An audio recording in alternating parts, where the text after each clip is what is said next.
इस कहानी की शुरुआत एक लड़के को दिखाकर होती है जिसका नाम एरिक होता है, जो एक आयरलैंड पर अकेला आया था। एरिक एक लंबे सफर को तय करने के बाद एक कार के पास रुकता है और उस कार को देखकर उसे पता चलता है कि ये कार उसके ही दोस्त की थी। इसके बाद एरिक कार से उतरता है और कार में से एक रेड बैग उतारता है और कार्स की नंबर प्लेट्स चेंज करता है और गाड़ी को साफ करके फिंगरप्रिंट्स मिटा देता है और आगे का सफर पैदल ही तय करता है और समुद्र के किनारे बने एक घर में पहुंच जाता है और अपनी गन निकालकर पूरे घर की तलाशी करता है, लेकिन यहाँ उसे कोई नहीं मिलता। अब हमें पता चलता है कि वो इस घर में डेनिस नाम की एक औरत को ढूंढ रहा था। तभी अचानक एरिक को बाहर से एक आवाज़ सुनाई देती है और जब एरिक बाहर देखता है तो उसे कोई नहीं दिखता।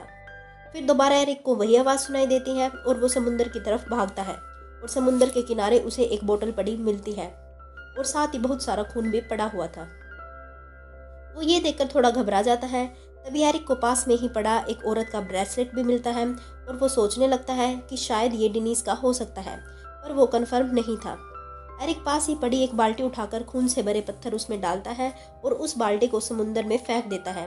तभी दोबारा एरिक को किसी की आवाज़ सुनाई देती है और ये मैट था, डेनिस का बेटा और एरिक का पार्टनर। मैट अपनी मोम के बारे में पूछता है, लेकिन एरिक उसे कहता है कि मैंने तो उसे कहीं नहीं देखा। और वे दोनों थोड़ी देर में घर पहुंच जाते हैं और इन्हें पोल भी उस घर में मिल गया था जो इनका ही साथी था। दरअसल इन लोगों ने $40 मिलियन की एक पेंटिंग चुराई थी और इनका प्लान था कि ये इस घर में रहेंगे और फिर देश छोड़कर चले जाएंगे। और इन सब ने डिसाइड किया था कि सबसे पहले यहाँ डेनिस को आना था क्योंकि उसके पास ही ये पेंटिंग थी, पर वो यहाँ नहीं थी। इन सब दोस्तों को लग रहा था कि एरिक ने डेनिस को मार दिया है क्योंकि इस समय वो पेंटिंग एरिक के पास थी, क्योंकि जाहिर सी बात है कि डेनिस को मारकर उनका हिस्सा भी तो बढ़ रहा था। इसके बाद पोल और मैट एरिक को कहते हैं कि हम एक दिन डेनिस का इंतजार करेंगे, अगर वो नहीं आई तो हम कल यहाँ से चले जाएंगे। और तभी एरिक उनसे उनके सेलफोन लेकर रेड बैग में डाल लेता है और उस बैग को समुद्र में फेंक आता है। और जब एरिक समुद्र में बैग फेंक कर वापस मुड़ने लगा तो उसे समुद्र से आवाज़ आने लगी। आवाज़ इतनी ज़्यादा तेज थी कि मैट और पोल को भी ये सुनाई देती है और इस आवाज़ में एक अजीब सा जादू था क्योंकि इस आवाज़ ने उन्हें हिप्नोटाइज कर दिया था। और जब वे तीनों समुद्र तट पर पहुंचते हैं तो वो दोबारा नॉर्मल हो जाते हैं और वे सोचते हैं कि हम यहाँ कैसे आए। फिर ये तीनों घर वापस आ जाते हैं और आपस में बातचीत करते हुए कहते हैं कि ये सब हमारी नींद पूरी ना होने की वजह से हुआ था। ये लोग सोने का निर्णय लेते हैं, लेकिन इसके बावजूद मैट को अभी भी अपनी मोम की टेंशन थी कि वो कहाँ है। इस पर पोल उसे दिलासा देता है कि शायद कल तक तुम्हारी मोम यहाँ आ जाए। और फिर पोल एरिक के पास जाता है और उसे पूछता है कि क्या तुमने तो डेनिस को नहीं मारा है। एरिक डेनिस से अपना रिश्ता छुपाने के लिए पोल को यकीन दिलाता है कि मैंने ऐसा कुछ भी नहीं किया है। और उधर दूसरी तरफ अंदर हम मैट को देखते हैं जो नहाकर बाहर आता है तो उसे अपने कमरे में खून से भरी बाल्टी नजर आती है, जिस बाल्टी को एरिक ने समुद्र में फेंक दिया था। और जैसे ही मैट बाल्टी में हाथ डालता है तो उसे उसमें से अपनी मोम का ब्रेसलेट मिलता है। इस ब्रेसलेट को देखकर मैट का शक यकीन में बदल जाता है कि जरूर एरिक ने ही मेरी मोम को मारा है। और मैट एरिक के ऊपर चिल्लाने लगता है। तभी पोल उसे शांत करने लगता है और इसी बहस के बीच अचानक दरवाजे पर किसी ने दस्तक दी और जब उन्होंने दरवाज़ा खोला तो वहाँ पर एक लड़की थी जो उनसे मदद मांग रही थी। पोल और एरिक उसकी मदद के लिए उसके पीछे भागते हैं, जबकि मैट उस खून की बाल्टी के बारे में सोचता है कि इसे यहाँ किसने रखा होगा। और उधर दूसरी तरफ पोल और एरिक जैसे ही समुद्र के किनारे पहुँचते हैं तो वहाँ वो उस लड़की की दोस्त को बेहोश पाते हैं और एरिक उसे सीपीआर देता है और वो होश में आ जाती है। एरिक उसे उठाकर घर ले आता है और कॉन्टेरस से सवाल करता है कि आप सब यहाँ कैसे आई। इस पर वो लड़कियाँ बताती है कि हमारी बोट का एक्सीडेंट हो गया था और हम तैर कर यहाँ तक पहुँचे हैं। और जब ये लड़के उनसे उनका नाम पूछते हैं तो ये तीनों अपने परियों जैसे नाम बताती हैं, जिन्हें सुनकर ये हंसने लगते हैं। अब ये लड़कियाँ इनसे इनका नाम पूछती हैं और कहती हैं कि आप सब यहाँ कैसे आए। इस पर एरिक झूठ बोल देता है कि हम यहाँ बैचलर्स पार्टी करने आए हैं। अब ये लड़कियाँ इनसे इनका फ़ोन मांगती हैं तो एरिक फिर से झूठ बोल देता है कि हमने एक रूल बनाया था कि हम पार्टी में फ़ोन नहीं लेकर आएंगे, जबकि फ़ोन तो एरिक ने पहले ही समुद्र में फेंक दिए थे। अब मैट उन लड़कियों से कहता है कि हम कल सुबह ही आप लोगों को कंट्री साइड पर छोड़ देंगे जहां आपको फ़ोन भी मिल जाएंगे। अब उनमें से एक लड़की को वॉशरूम जाना था तो पोल उसे वॉशरूम का रास्ता बताता है और वहीं पर रखी पेंटिंग ट्यूब को जो उन्होंने चोरी की थी उसे बेड के नीचे छुपा देता है। और तभी उसकी नज़र एक रेड बैग पर पड़ती है जो एरिक ने समुद्र में फेंका था और पोल उसे भी बेड के नीचे छुपा देता है। पोल थोड़ा परेशान होता है और मैट को रसोई में ले जाकर कहता है कि मुझे लग रहा है कि एरिक हमें धोखा दे रहा है, क्योंकि जो बैग हमने एरिक को समुद्र में फेंकने के लिए दिया था वो यहीं घर के अंदर है और उसमें वही सारा सामान भी है। ये सुनकर मैट भी गुस्से से भर जाता है और उसे लगता है कि इसी ने ही डेनिस को मारा है।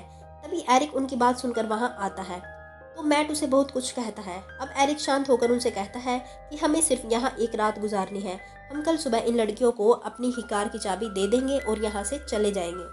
और फिल्म के अगले सीन में हम देखते हैं कि ये तीनों दोबारा उन लड़कियों के पास आ जाते हैं और ये लड़कियां उन्हें एक गेम खेलने को कहती हैं जिनमें इन्हें एक दूसरे की लाइफ के बारे में जानना था। और इनमें से एक लड़की उन्हें बताती है कि मैं तो एक प्रिंसेस हूँ।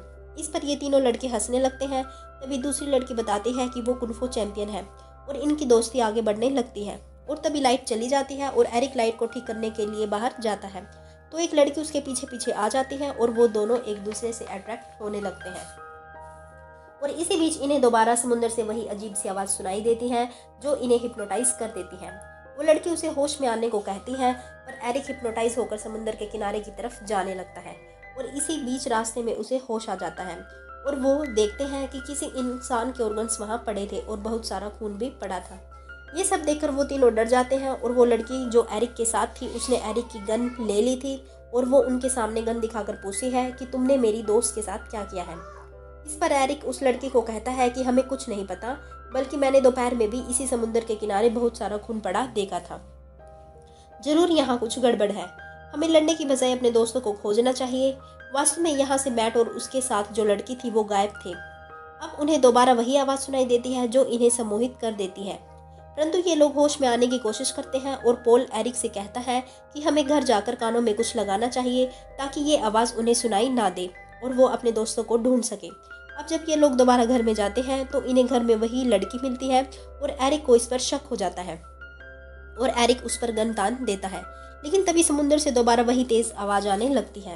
एरिक दोबारा हिप्नोटाइज होने लगता है और तभी वो लड़की एरिक के सीने में चाकू मार देती है और जब एरिक को होश आया तो वो अपने आप को पोल के पास पाता है और पोल एरिक को बाथरूम में लेकर जाता है और टॉयलेट पेपर को गीला करके उसके कान में डाल देता है ताकि वो उस आवाज़ से प्रभावित ना हो।